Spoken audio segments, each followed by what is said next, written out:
안녕하세요 여러분. 정말 정신없는 목요일입니다. 자, 오늘 코스피와 코스닥은 디커플링이 되면서 마무리가 되었습니다. 오늘 코스피 지수는 마이너스 0.29% 하락으로 마감이 되었습니다. 장 초반부터 코스피 지수는 이렇게 1% 이상 하락으로 출발했고 장중에 단 한 번도 상승 전환이 나오지 못했습니다. 특히 오늘 같은 경우에는 삼성전자가 블록딜을 진행하면서 삼성전자의 주가가 내리고 코스피 지수 역시 이렇게 하락하는 모습을 보여주었는데, 자, 오늘은 여러분 대형 이벤트죠. EU 정상회담 이벤트가 여러분을 기다리고 있습니다. 과연 이번 EU 정상회담에서 유럽연합은 러시아산 석유 수입을 금지시킬까요? 그리고 또 내일 한국 증시는 어떤 모습을 보여줄까요? 오늘 이 시간에 한번 알아보도록 하죠.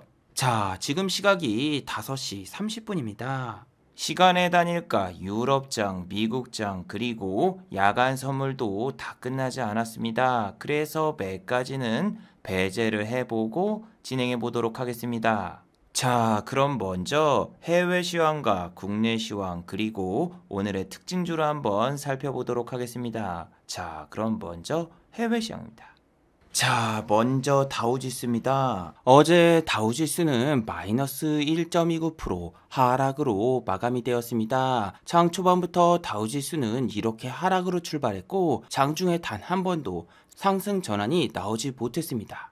반면 나스닥 종합지수는 장 초반에는 이렇게 상승이 나오다가 장 막판 20분을 남겨놓고 이렇게 크게 하락이 나왔습니다. 자, 그렇다면 어제 다우와 나스닥이 이렇게 하락으로 마감된 이유는 뭘까요? 그 이유는 첫 번째 이유는 바로 EU 정상회담 때문이죠. 자, 3일 전 이 영상에서도 말씀을 드렸다시피 자, 미국 시간 기준 3월 25일 오늘 새벽이죠. 오늘 새벽에는 유럽연합 정기총회가 있습니다. 여기서 바이든 대통령이 순방을 해서 미국산 LNG 수입을 권유할 것으로 예상이 되고 있습니다. 자, 미국 같은 경우에는 천연가스 수출 국가입니다. 하지만 다른 나라가 안 쓰는 이유는 러시아산보다 가격이 비싸기 때문이죠. 그래서 바이든 대통령은 러시아산 천연가스 수입을 금지하고 우리 미국의 천연가스 수입을 검토해달라 이렇게 요청할 예정입니다.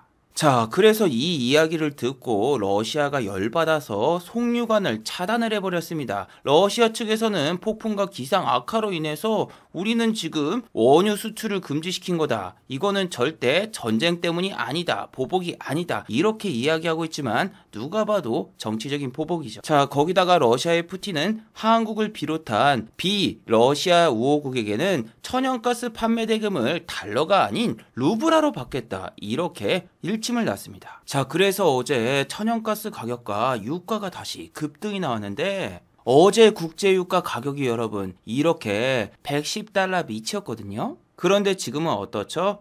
하루 만에 7달러가 상승이 났어요. 그래서 여러분들이 이 퍼센트에 주의를 하셔야 됩니다. 국제유가가 80달러였을 때는 만약에 10%가 상승이 나온다? 그럼 8달러밖에 상승이 나오지 않지만 지금처럼 여러분 국제유가가 110달러 이상이면은 10%가 상승이 나오면은 이제는 11달러가 상승하는 거예요. 그래서 여러분 기름 넣을 때마다 깜짝깜짝 놀라요. 만땅을 채우면 도대체 얼마까지 내야 되는지 이제는 정말 두렵습니다. 자, 그런데 어제 저렇게 국제유가가 상승이 크게 나왔어도 미국의 정유주 같은 경우에는 그렇게 크게 반응하지 않았습니다. 미국의 정유주 쉐브론 같은 경우에는 플러스 1.08% 상승으로 마감이 되었지만 생각보다 크게 상승이 나오지 않았죠.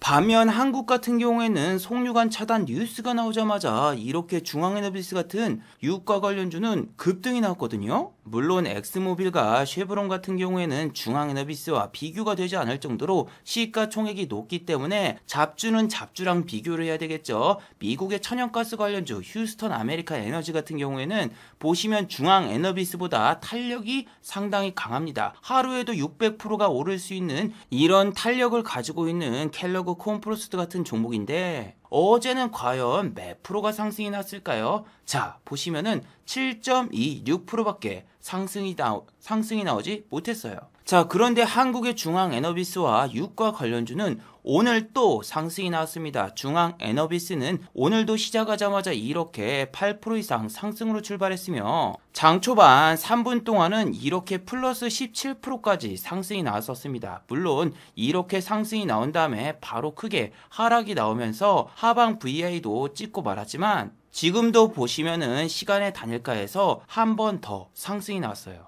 자, 중앙 에너비스 매매는 이 영상과 이 영상에서 자세히 설명을 해드렸지만 중앙 에너비스 같은 경우에는 이렇게 음봉으로 전환된 다음에 시간의 단일가에서 하락이 나오면은 그 다음날 또 추가적인 하락이 발생해요. 그래서 시간의 단일가보다 마이너스 2%에서 3% 밑에다가 걸어놓고 아침에 장이 시작돼서 투매가 나오면 그 밑에서 반등이 나와서 투매 잡기로 잡을 수 있는 종목 중 하나거든요. 항상 이렇게 마이너스 3% 4% 빠지는 게 전날 시간의 단일가에서 2% 이상 빠졌고 그 다음날 여기 중앙 볼린저 밴드라던가 혹은 5일선, 11선 요런 게 깨지면서 갑자기 또 올라옵니다. 자, 그래서 오늘 같은 경우에는 이렇게 음봉으로 빠졌어도 아직 5일선이 여기 있고 볼린저 중앙선도 여기 있고 11선도 여기까지 있기 때문에 오늘은 절대로 음봉으로 빠져도 종가 베팅을 할 자리가 아닙니다. 그리고 시간의 단일가에서도 투매가 나와야지 오르면은 전혀 메리트 없는 가격이기 때문에 이런 건 추격 매수하시면 안 됩니다. 자, 그리고 여러분 미국의 바이든 대통령이 러시아를 규제하기 시작하면서 이렇게 바이든 대통령의 지지율이 급등이 나왔습니다. 자, 여러분 이번 연도 11월 8일에는 미국의 중간 선거가 열리게 됩니다. 러시아가 우크라이나를 침공하기 전까지만 해도 미국의 바이든 대통령의 지지율은 정말 안 좋았고 취임 후 최저치를 기록하면서 30%대를 윗돌고 있었습니다. 이렇게 바이든 대통령의 지지율이 급락한 이유는 첫 번째는 아프가니스탄 미군 파병 철회죠. 자, 그리고 두 번째 이유는 바로 미국의 바이든 대통령의 3조 달러 인프라 투자 계획을 발표하면서죠. 자, 미국 같은 경우엔 여러분 3조 달러의 경기 부양책을 한 번만 낸 게 아닙니다. 자, 미국도 바이러스 때문에 초반에는 경기 부양책으로 2조 달러, 1조 달러 이렇게 풀기 시작하더니 나중에는 인프라 투자 계획 거기다가 가족 지원금 이런 식으로 1차, 2차, 3차까지 3조 달러가 넘는 경기 부양책을 계속 냈습니다. 자, 그래서 2주 전 이 영상을 통해서도 여러분들께 말씀을 드렸지만 선물은 이렇게 마이너스를 찍었고 국제유가 같은 경우에 6달러까지 내려갔는데 지금은 어떻게 이게 130달러까지 올라갑니까? 물론 여러분 우크라이나 전쟁 때문에 올랐다고 생각하시는 분도 있지만 국제유가 같은 경우에는 전쟁이 터지기 전에도 85불이었습니다. 여러분 제가 국제유가가 85불까지 올라간 이유는 지난 영상에서도 너무 많이 설명했기 때문에 오늘은 또 따로 이야기하지 않을게요. 뭐 간단하게 말씀드리면은 미국과 사우디의 관계가 소원해지고 바이든 대통령은 취임 이후에 단 한 번도 사우디에 방한한 적이 없었습니다. 럼프형과 다르게 바이든 대통령은 사우디 국왕들을 살인자 적폐 취급을 하고 있기 때문에 사우디 측에서는 석유 증산을 현재도 거부하고 있고 바이든 대통령도 사우디의 방한을 하지 않고 있습니다. 거기다가 미국의 무기 중 하나였던 세일가스 역시 규제를 하기 시작했고 신용등급을 낮춰버리면서 세일가스 산업이 확장되는 것을 막아버렸죠. 자, 그래서 바이든 대통령 덕에 국제유가가 크게 상승이 나왔고 그 결과는 소비자 물가 상승률에 영향을 크게 주었죠. 자, 이거는 전쟁이 터지기 전 지표이기 때문에 지금 미국의 물가 상승률은 더 위로 올라가 있습니다. 자, 이미 2021년 11월 달에도 미국 물가 상승률 같은 경우에는 최고조를 달하고 있었어요. 전 세계 인플레이션의 중심에는 우리 이든이 형이 한몫을 했었고 이 3조 달러의 인프라 투자 계획도 상원도 그렇고 하원도 그렇고 민주당 공화당 전부 다 금액을 낮추거나 아니면 하지 말라 반대 의사를 표한 사람들이 너무너무나 많았는데 결국 진행시키고 말았고 그 결과 바이든 대통령의 1월달 지지율은 역대 최저치를 기록하고 말았습니다. 항상 이든이 형은 똑같아요. 인프라 투자 계획이라던가 혹은 경기 부양책을 내놓으면은 지지율이 올라가요. 이렇게 내놓으면은 지지율이 올라간다는 걸 알면은 죽을 때까지 그걸 합니다. 이번에도 미국이 우크라이나를 지원해주거나 러시아를 규제할 경우에는 지지율이 오르는 걸 아니까 갑자기 러시아산 석유 금지 명령을 내렸고, 바이든 대통령은 전 세계 사람들에게 이런 이야기를 꺼냈죠. 자유를 수호하는 데는 비용이 든다. 이번 조치는 어쩔 수 없다. 이건 감내해야 된다. 2주 전 영상에서 여러분들께 말씀을 드렸죠. 저런 이야기를 꺼내면서 국제유가가 130불을 돌파하면은 또 물가가 크게 상승을 하고 이거는 역풍을 맞을 수밖에 없다. 그래서 바이든 대통령의 지지율은 이제 조금만 더 떨어지면은 다시 30%대에 접어들고 이번 중간 선거에서 다시 패할 수밖에 없습니다. 아니, 러시아와 우크라이나 전쟁 초반까지만 해도 지지율이 오른 거는 우크라이나 지원 정책을 폈기 때문에 상승이 나온 거지. 유가 상승이라던가 물가 상승, 사람들에게 피해를 보는 정책이 나오면은 대중들은 돌아설 수밖에 없습니다. 그리고 미국 같은 경우에는 천연가스를 생산하는 국가니까 상관이 없지만 다른 서방 국가에게 야, 니네들 러시아산 천연가스 사용하지 마. 우리 거 써. 우리 거 비싸도 그거 써야 돼. 자유를 수호하기 위해서는 돈이 드는 거야. 이렇게 이야기를 해봤자 독일이라던가 네덜란드 같은 러시아산 석유 수입 의존도가 높은 국가들은 반대 의사를 표할 수밖에 없죠. 자, 그래서 오늘 새벽 EU 정기총회에서 만약에 유럽연합이 러시아산 원유 수입 금지를 발표하게 될 경우에는 국제유가 내일 또 120불을 돌파할 가능성이 높아요. 자, 그런데 여러분, 오늘 나온 이 기사를 보셨나요? 유럽연합들은 러시아가 핵무기를 사용하지 않는 이상 러시아산 원유를 수입 금지 발표를 할 가능성은 없다라고 이야기를 하고 있습니다. 자, 그래서 지금 저런 기사가 나오니까 여러분, 휴스턴 아메리카 에너지 컴퍼니 같은 경우에는 지금 어떤 모습을 보이고 있나요? 예, 시간의 단일가 붙어서 이렇게 1.35%가 하락이 나오고 있고, 국제 유가 같은 경우에도 아침보다 2달러 정도가 하락을 했고 천연가스도 살짝 이렇게 하락하는 모습을 보여주고 있습니다. 물론 유럽 증시 같은 경우에는 오늘 EU 정기총회가 있기 때문에 경계감 때문에 이렇게 크게 상승이 나오진 않고 있고 혼조세를 보이고 있지만 일단 여러분 미국의 야간 선물은 이렇게 반등이 나오고 있습니다. 근데 여러분 최근에 증시가 어떻습니까? 미국의 S&P 500과 나스닥 야간 선물이 크게 상승이 나올 때는 오히려 장막판에 하락 전환이 되고 오히려 이게 마이너스로 출발하다가 현물 시장이 개장되면은 급등하는 경우가 많거든요. 미국의 다우지수 같은 경우에는 지난번에 여기 박스권 상단을 뚫고 그 다음 박스권 상단인 35,000포인트를 돌파해야 되는데 이 35,000포인트 돌파는 아직까지는 힘든 모습을 보여주고 있죠. 물론 코스피 지수 같은 경우에는 다우지수보다 훨씬 더 심각한 모습을 보여주고 있죠. 항상 2800포인트 언저리까지 올라가면은 때려 맞고 내려가고 내려간 상황에서 다음번에 또 돌파를 하려고 하면 또 내려가고 점점 저점이 낮춰지고 있는 그런 상황이기 때문에 박스권 상단에선 여러분 공격적인 투자를 하면 정말 패가망신할 수 있습니다. 자, 오늘 같은 경우엔 여러분 외국인 투자자가 대량으로 코스피를 매도했는데 자, 지금 보시면 외국인 투자자가 오히려 1조 원 이상 코스피를 매수한 것으로 나와 있죠. 자, 저건 여러분 블록딜 때문에 저렇게 매수로 잡혀있는 거지 오늘 외국인 투자자 같은 경우에는 얼마를 매도했습니까? 4,773억을 순 매도했고 기관 투자자 역시 2천억가량을 순 매도하는 모습을 보여주었죠.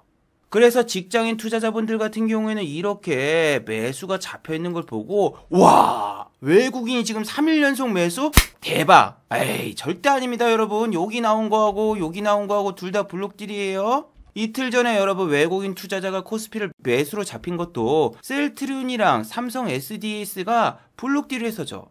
그래서 이틀 전에 외국인 투자자는 이렇게 코스피를 1,000억 원 이상 매도를 했는데 오히려 이렇게 매수로 잡힌 이유가 셀트리온이랑 삼성 SDS의 블록딜 때문입니다. 자, 그렇다면 여러분 궁금하지 않나요? 외국인 투자자는 오늘 코스피를 4,000억을 매도했습니다. 그런데 지금 1조 원 이상 순 매수로 잡혔다면은 외국인 투자자는 최소 1조 4천억 이상을 블록딜을 했다는 얘기예요. 과연 어떤 회사가 오늘 블록딜을 발표했을까요? 짜자잔! 삼성전자입니다. 자, 삼성전자 블록딜 발표는 분명히 장중에 발표가 됐기 때문에 여러분도 다들 알고 계실 거예요. 이번 블록딜 물량 같은 경우에는 삼성전자의 지분을 가지고 있는 홍라이 씨의 지분입니다. 와, 드디어 나오네. 삼성전자 같은 경우에는 지난번에 이건희 씨의 사망 이후에 상속세를 내야 되는데 상속세가 무려 12조 원이기 때문에 이렇게 블록딜을 통해서 주식을 매도해야 됩니다.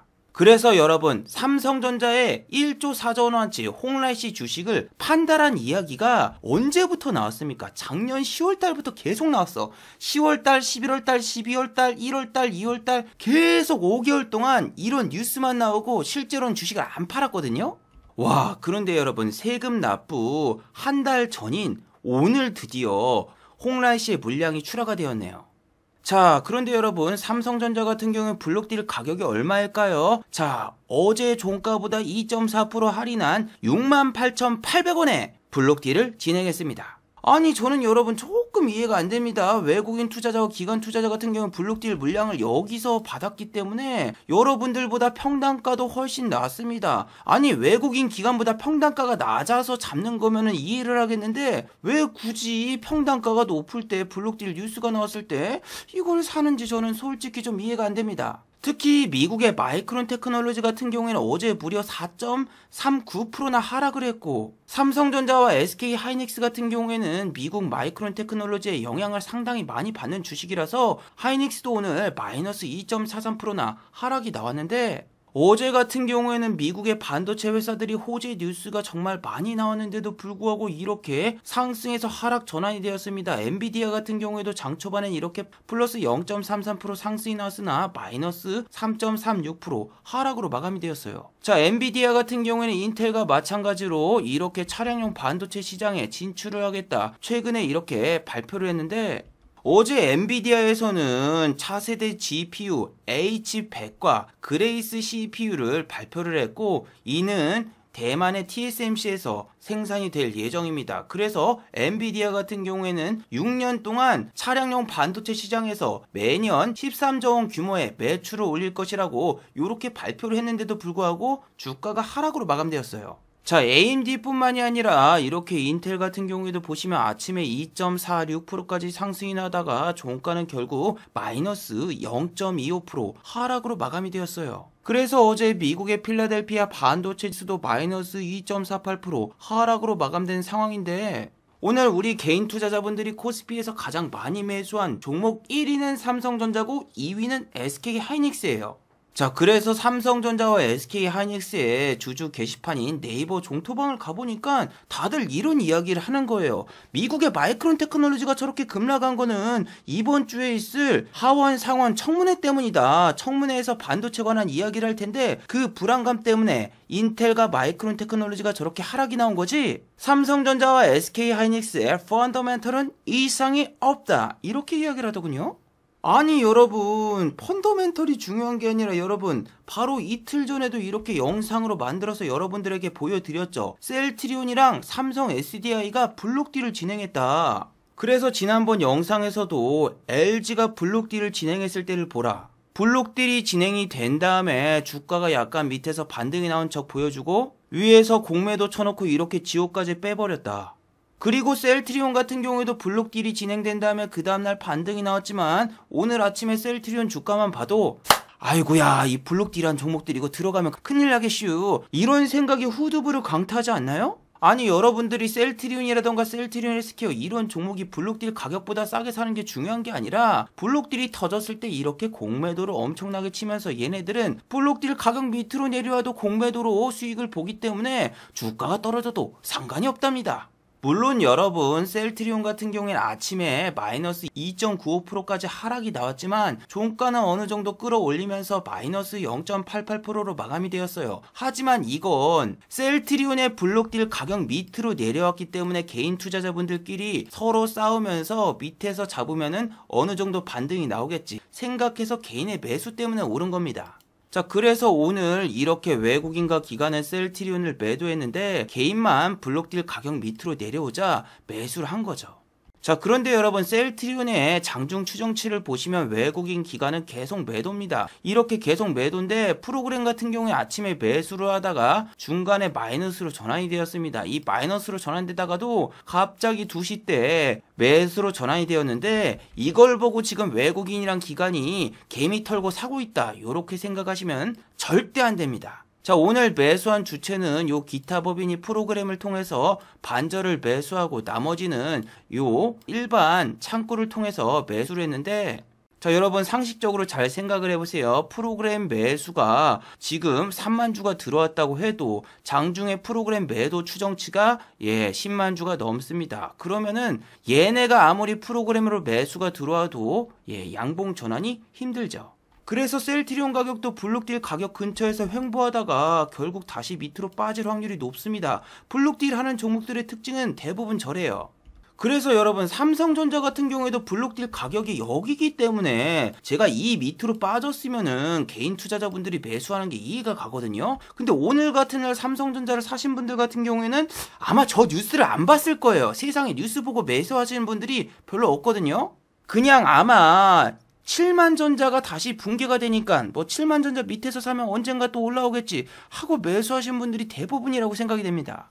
삼성전자 같은 경우 여러분 오늘도 악재 뉴스가 나왔었죠. 바로 갤럭시 22가 이번엔 GOS 문제가 아니라 GPS 논란이 커지고 있습니다.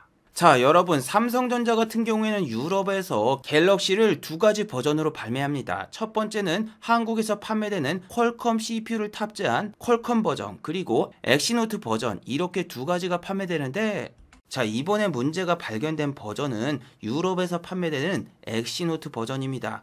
자, 해외에서는 엑시노트 버전을 사용하는데 GPS 먹통 사태가 너무너무나 크게 발생을 한다. 그래서 삼성전자 같은 경우에는 이번에도 GOS 사태와 마찬가지로 업데이트를 통해서 이 문제를 해결하겠다, 뭐 이렇게 이야기를 하는데, 가뜩이나 여러분 해외에서 삼성전자 판매량은 부진한 모습을 보이면서 점유율 역시 애플에게 밀리는 모습을 보여주고 있거든요. 2020년도까지만 해도 삼성전자의 해외 휴대폰 점유율 같은 경우에는 20%를 유지하고 있었는데 지금 같은 경우에는 3%가 줄어든 17%가 되었고 애플 같은 경우에는 60%까지 늘어났어요.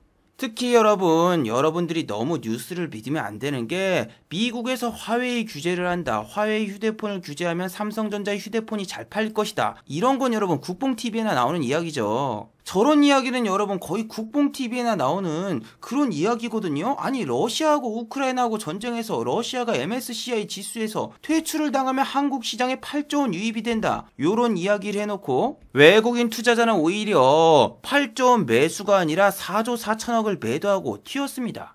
그래서 왜 미국이 화웨이를 규제하면 삼성전자의 점유율이 늘어납니까? 오히려 삼성전자의 휴대폰 점유율은 낮아지고 다른 나라 회사들의 점유율이 올라가거나 혹은 애플의 점유율이 높아지지, 왜 굳이 사람들이 삼성전자의 휴대폰을 살 거라고 생각을 하나요?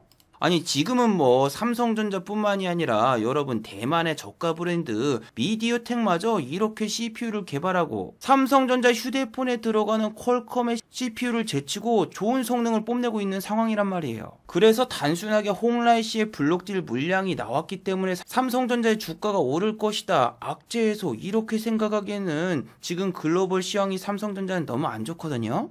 물론 네이버 종목 토론방에는 이렇게 이야기를 하는 사람이 있습니다. 삼성 SDA의 차트를 봐라. 블록딜이 진행된 다음에 밑에서 이렇게 올라왔다. 근데 여러분 제가 말씀드렸잖아요. 삼성 SDI도 블록딜 가격 밑에서 잡으면은 어느 정도 반등이 나올 수 있는 메리트가 있는데, 삼성 SDI의 블록딜 가격 같은 경우에는 7.5%가 할인된 가격이죠. 그러니까 얼마입니까? 127,400원. 자, 보시면은 블록딜 가격까지 내려오니까 여기서 바로 반등이 나왔고 그 다음날에도 어느 정도 올라가나 싶더니 다시 블록딜 가격 밑으로 내려가려는 모습을 보이고 있는데, 요런 자리에서는 잡아도 개인 투자자분들의 매수세가 있어가지고 올라가겠다고 생각을 하겠지만 요 자리는 좀 위험하다. 반등이 나오려면은 요런 자리 밑에까지 깨지고 내려가서 어느 정도 저가 매수세가 유입되면 모르겠지만 오늘은 좀 위험합니다. 어머 천재님, 그래도 삼성전자 같은 경우엔 이렇게 거래량이 많이 터졌는데 공매도가 고작 7만 주밖에 들어오지 않았고 평소보다 공매도가 적어요. 예, 이건 여러분들 꼬시려고 일부러 이렇게 하는 거예요. 그런데 여러분, 요즘엔 저렇게 공매도 꼬시기가 얼마나 많습니까? 자, 여러분, 오늘 같은 경우에는 알랩이 급락이 나왔어요. 자, 알랩 같은 경우에는 어제 상한가를 갔었습니다. 그리고 오늘 아침에도 24%까지 올랐다가 종가가 마이너스 17.52%. 야, 고점에서 잡았으면 하루 만에 40% 이상 손실을 보는 아주 지옥 같은 모습을 연출했을 텐데, 자, 알랩에 관해서는 계속 말씀드렸죠. 여기 영상에서도 이야기를 해드렸고, 여기 영상에서도 말씀을 드렸었죠. 자, 안철수 씨 관련주는 정말 조심해야 되는 게, 일단 안철수 씨가 총리에 임명이 되면은 백지 신탁 규정이 있습니다. 총리가 되는 사람은 주식을 보유할 수 없기 때문에 본인이 가진 주식을 다 팔아야 되기 때문에 악재로 파명되면서 주가가 급락이 나올 수 있다. 자, 그런데 여러분, 댓글을 보시면 이런 댓글이 있습니다. 알랩의 천재님, 골드만이랑 JP에서 단일 계좌로 이렇게 1200억 원이 들어왔는데 이거는 뭘까요?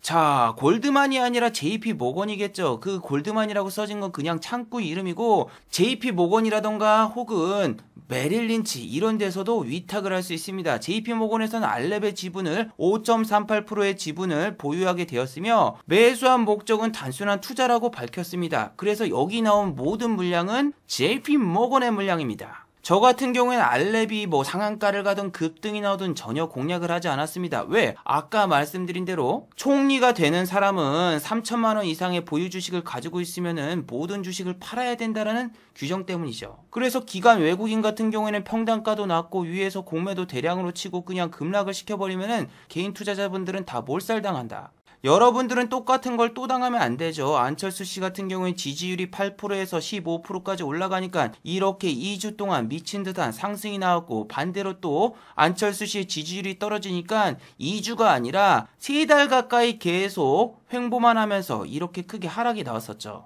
저 같은 경우에는 정치 테마주를 잘 건드리지 않고, 만약에 매수를 한다고 해도 요 녀석이 이렇게 음봉으로 빠지면서 5일선을 깨거나 11선을 터치했으면은 그나마 관종에 넣어서라도 봤을 텐데, 뭐 상한가를 가거나 20% 급등하거나 뭐 요런 상황이기 때문에 예, 저 같은 경우에는 그냥 손도 안 댔습니다. 자, 그리고 여러분, 알랩 같은 경우에 오늘 공시가 나왔죠. JP모건에서는 알랩 주식을 45만 주를 처분했다라는 뉴스입니다. 자, 그 덕분에 알랩 같은 경우에 오늘 이렇게 급락이 나왔고, 시간의 단일가에서도 추가적인 하락이 나왔어요.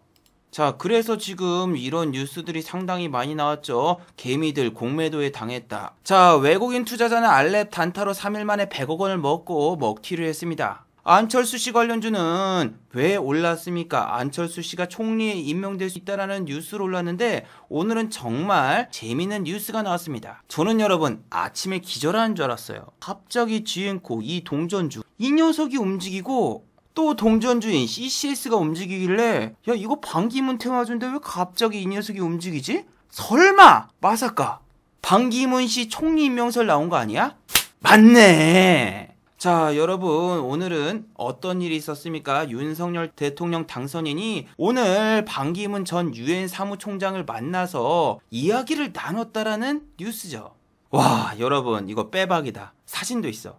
그래서 여러분, 지앤코 같은 경우에 이렇게 장 초반에 상한가도 갔었는데 상한가가 풀리고 플러스 11.88% 상승으로 마감이 되었죠. 여러분, 지앤코 같은 경우에 만년 적자 기업이기 때문에 이런 회사 같은 경우에는 당연히 매수했다가 상장 폐지가 될 수가 있고 정말 위험한 종목이에요. 자, 여러분, 3월달 상장 폐지 시즌에는 정말 동전주도 건드리지 말고 만년 적자 기업은 절대 건드리면 안 됩니다. 자, 여러분, 2주 전에 모두 투어라던가 노랑풍선 이런 여행 관련주가 관리 종목 위기에 처했는데 언론에서는 관리 종목 위기를 넘길 것이다, 뭐 이런 찌라시를 냈었죠. 최근에 여러분, 정부에서는 백신을 맞은 사람 같은 경우에는 해외에서 한국으로 들어올 때 자가격리 면제를 해주는 법안을 추진을 했죠. 그래서 언론사에서는 이번에 리오프닝 관련주가 뜬다, 그리고 여행주와 항공주 같은 경우에는 관리 종목 위기를 탈출할 것이다, 뭐 이런 찌라시를 냈었습니다.